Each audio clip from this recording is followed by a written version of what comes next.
This week in Disc Golf, the DGPT announces a partnership with US Integrity, opening the door to future sports betting ventures. Jonesboro features another tight battle that comes down to the final hole yet again. AB's hot start puts him among the greats in the game. Tatar cruises yet again. Eagle's return is now in question. And so much more. What's going on, all you disc generates? Just to let you know, Disc Golf World is the YouTube channel that is your favorite disc golfer's favorite YouTube channel. I like the Disc Golf World. Their videos are they're like straight to the point and they're quick, and yeah, I just love watching them. I think what those guys are doing is great. Jefferson, the minivan, and me, Swiss Cheese, you know, the one with all the holes in his game, are currently staying in Franklin, Tennessee with a homie of the channel. And here for all the MCO action. You're watching This Week in Disc Golf, where we cover all things disc golf from the past week. This video is sponsored by Aura. The nephew and I travel the country in a minivan for the channel and tour, relying on public Wi-Fi in coffee shops, Paneras, hotels, and co-working spaces. Our entire content is relying on our computers that can be exposed to hackers while using these unsecured networks. Aura reached out to not only offer us protection, but extend an offer to our fans. Aura monitors the dark web and alerts you if your emails or passwords appear in leaked databases. But even better, they take proactive steps to get your personal details removed from sketchy online data brokers, all in a single app. Aura has given us the peace of mind that we are protected while out on tour. You can go to aura.com/discgolfworld to start your 2-week free trial. Or even easier, click the link in the description below. Every single trial membership that uses the link goes to help fund the Disc Golf World Tour directly. I want to take a moment to thank each and every one of you for taking the time to watch, the disc generates who contribute to the Patreon, and everyone who has subscribed. With your support, you guys help take our channel to the heights we have already achieved, and even more to come. Now, let's get into all the disc golf action. The DGPT announced a new partnership with the US Integrity, or USI, to begin the process of launching professional disc golf into the world of regulated sports wagering. So what exactly is meant with the partnership, the game, and just when exactly can we have our interpreters start parlaying bets? It's no wonder and certainly not a surprise that DGPT wants to get into the sports betting action. They've made it abundantly clear in other press announcements, and in all honesty, why would any sport not want to get in this game? Americans set records last year, betting nearly $120 billion on sports betting in 2023, nearly a 25% jump from the year prior. Apart from getting disc golfers more engaged in the professional game, it would also help garner some needed eyes who currently don't even know the sport exists, which possibly could grow the sport in more of an unconventional manner than the DGPT and pdga has ever done prior. The partnership with the USI is the first steps to achieving that goal. USI is a monitoring service provider that already works with various professional sporting organizations along with major sports books. Tracks data intelligence and monitors for fraud prevention by analyzing and identifying irregular contest level and wagering patterns. For those that didn't understand that, essentially USI helps establish and validates the Disc Golf Pro Tour and helps open up the willingness of sportsbooks to begin offering sports bets on disc golf. First, by sharing data to allow more accurate numbers to help set future lines, while also help preventing what most disc golf fans seem to be their biggest concern: collusion or cheating. It certainly makes sense with what most disc golfers are pulling in monetarily. But these proactive measures are practiced by every major sporting league, and now with a partnership, this gives DGPT the tools to help deter and recognize if anything fishy were to happen, which ultimately gives bettors more peace of mind.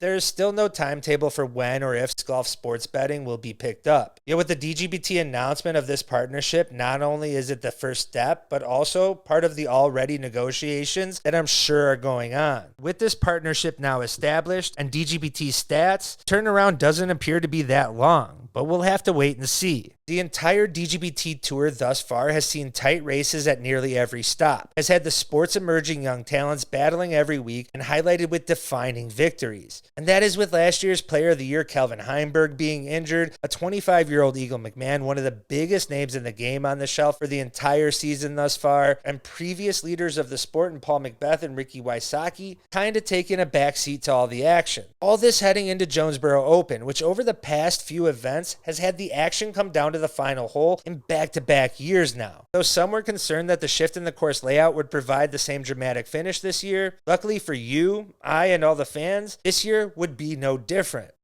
And along with it, the further ascension of Anthony Barella, AB, who is more cool than this sport might be able to handle, showed it by matching the hot round of the tournament with 11 under, 1075 rated round. Raised on Little Uzi lyrics, ASU frat parties, and the tutelage of the McLaren driving GOAT McBeast, resulting in a level cool that the old heads of disc golf can't wrap their minds around, even with the help of psychedelics. I say AB matched because I need to give Kevin Kiefer III some love also. Kiefer, one of my personal favorites, looks like your standard disc golfer on tour. Instead, raised on khaki cargo shorts, froyo, and a positive attitude. Opened with one of his best rounds of the season, a lead card appearance on day 2, and most importantly, that lead card bonus, baby. Fattening your wallet and exposure for the upcoming guys like Kiefer is far larger of an impact than the other superstars on the card in James Conrad and Ricky Wysocki, who are 2 of the 6 other players only 2 strokes off the leaders, including Vinny, the 3-time winner and defending champ. Day 2 had AB shoot a 7 under round and maintain a share of the lead at 18 under, with surging world champion Isaac Robinson matched AB's day 1 effort with 11 under round of his own. Vinny went nowhere, remaining a stroke off the action at 17 under, with Simon Lazada at 16 under, giving us arguably the best final day lead card of the season thus far. And though the final day lead card had all the featured names, lights, cameras, fans, most of the action that shaped the final day came from Chase, with the heroics of Ben Calloway and Ezra Aderhold. Ezra, who never met a jar of pickles he could not open, started out hot, birdieing the first 3 holes. In fact, totaling 5 down through the first 6. Had 2 costly bogeys in the middle of the round, and despite closing the round with 4 birdies, was only able to finish with a share of second place with a 23 under after an 8 under final day. Callaway, who looks like the type to always hold an elevator door, held on to the lead also for most of the final day, but with an absolute disastrous finish, had some feeling that he choked. Had a near bullseye spit out on 11 that had me screaming at veteran baskets, a missed birdie putt on 15, and despite all that, was still in the driver's seat for a win or at least a playoff push heading to 17 and 18, where he birdied both of the holes the day prior, only to go OB off his drive on 17, resulting in a par, and then OB again on 18, which resulted in a bogey this time, dropping to 23 under and leaving AB and Vinny to battle it out in the end. AB, whose front half was certainly anything but desirable. After bogey on 12, with him now having the belief he's the best disc golfer in the game, he would go on to put a highlight ending finish. Would birdie 13 with Vinny, but separated on 14 after a 60-foot eagle putt that he called out to his caddy, that Vinny couldn't match with a C2 eagle putt of his own. He separated from Vinny again 2 holes later, this time with a birdie compared to Vinny's par. Now tied and heading to the final 2 holes, both birdied 17 easily, and with AB set to tee off on 18, he goes full-blown AB and sky hyzers drop on the final island hole for an absolute birdie look. Vinny, needing to respond, was unable to on his drive, going OB,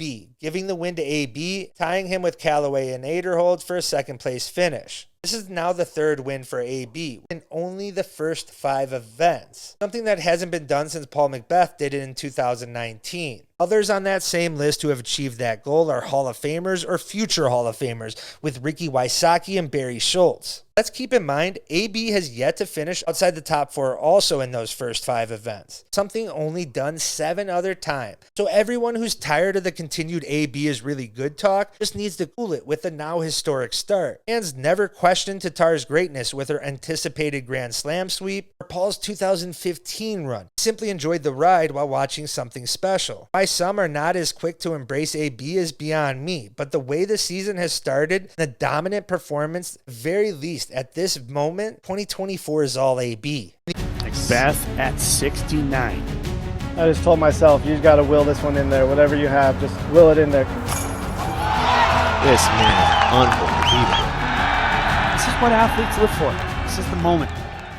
The FPO, Kristen Tatar did Tatar things, dunking on the field like Wemby at a basketball rec league. Led from start to finish and extended her 6-stroke lead after day 1 to win by 9 strokes over the nearest competitor. Led the entire field in every stat off the tee, and also every stat on the putting green. In other words, put to rest any concerns that she would not go on to dominate the remainder of the events she is in. She has the remainder of the field, or at least the ones not heading overseas, checking days off on their calendars, counting down till she leaves for Europe, which is for an entire month after Champions Cup, and then again after Beaver State Flings to Worlds, which just might coincide with the first American-born player winning a DGPT event, with Tatar playing so well and the defending champion of the MCO. As for the remainder of the podium, Holland Hanley was able to grab her third podium finish with a second place, but is yet to win on the new year. While Evelina Salonen was able to take a third place, her third podium also on the year, already matching her total for the entire tour last season. I know many don't want to acknowledge her season for fear of being let down by further C1 misses, but she has podiumed this season on every type of track, difficult ones, open ball golf, and wooded courses. She's only 10 grand in prize pool from matching her career best in only the first 6 events this year. In some injury news, Chris Dickerson shared his hip injury status and what that exactly means for his future, highlighting that his slip and fall on a tee pad at last year's DGPT Championship might have contributed to some serious long-term ramifications, including most likely a needed hip replacement in an anticipated distant future. Yet the slip and fall also helped him realize there was a problem.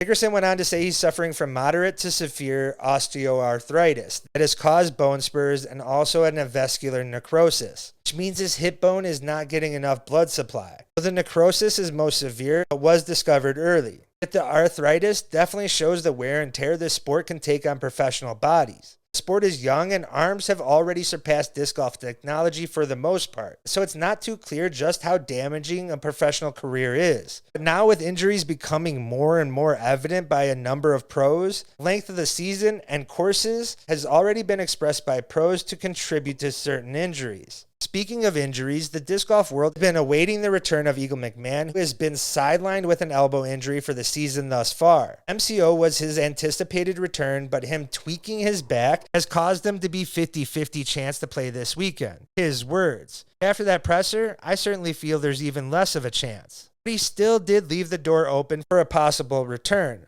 With a major a week away, difficult not to sit out an extra week. Sarah Holcomb announced that Jonesboro was the last event prior to heading into surgery to fix her ankle. I'm not sure if this injury coincides with an ankle injury late last season or a timetable for a return. Though she has been seen to be in physical pain at a couple of stops this season, worst possibly being Texas State's. More might come out shortly. Now, let's get to some quick hitters. Emerson Keith, or how many refer to him as Emmer Daddy, and wife welcomed their third child, Andrew Thomas James Keith, to the family. Congratulations go out to them. Brody gets back to inserting his foot in his mouth when covering trophies. Brody was asked by a fan to review a trophy, and when he insulted the appearance by saying it would be perfect for his fireplace. The trophy and Timo Tree tournament was an homage to Tim McCrane, a disc golfer who made tree-like trophies who recently passed away. But I guess it's cool for Brody to shit on C-tier trophies now, because it's what the sport needs. Funny, other professionals don't seem to enter the trophy talk, nor find the time to belittle the efforts of the people in the community over social media posts. Speaking of trophies, everyone's up in arms with the MPO trophy saying Men's Open instead of Mixed Open.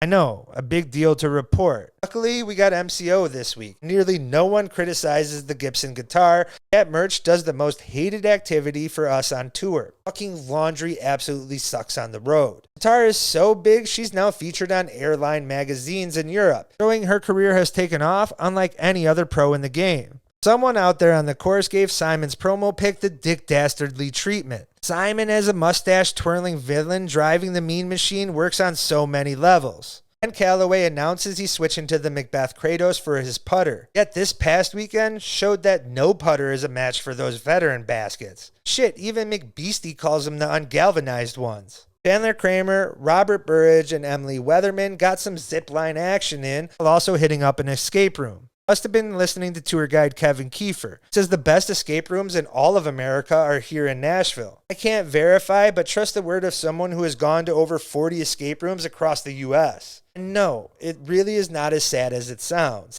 Look out, Anthony Bedanza has been added to the registration list of another DGPT event, this one being DDO. And guys, that wraps up this weekend disc golf. We will be at MCO, so if you're a fan and you see us, make sure to stop and say hello. This tour run ends after Champions Cup, but we will still maintain our normal coverage. along with announcing something new and special, a live companion stream while we watch the live action. And if you've stayed this long, thank you, and pat yourself on the back. If you aren't subscribed, make sure to do so. While you're at it, like, comment, and share. And if you want more, check out all the previous episodes and all the content that we continue to pump out.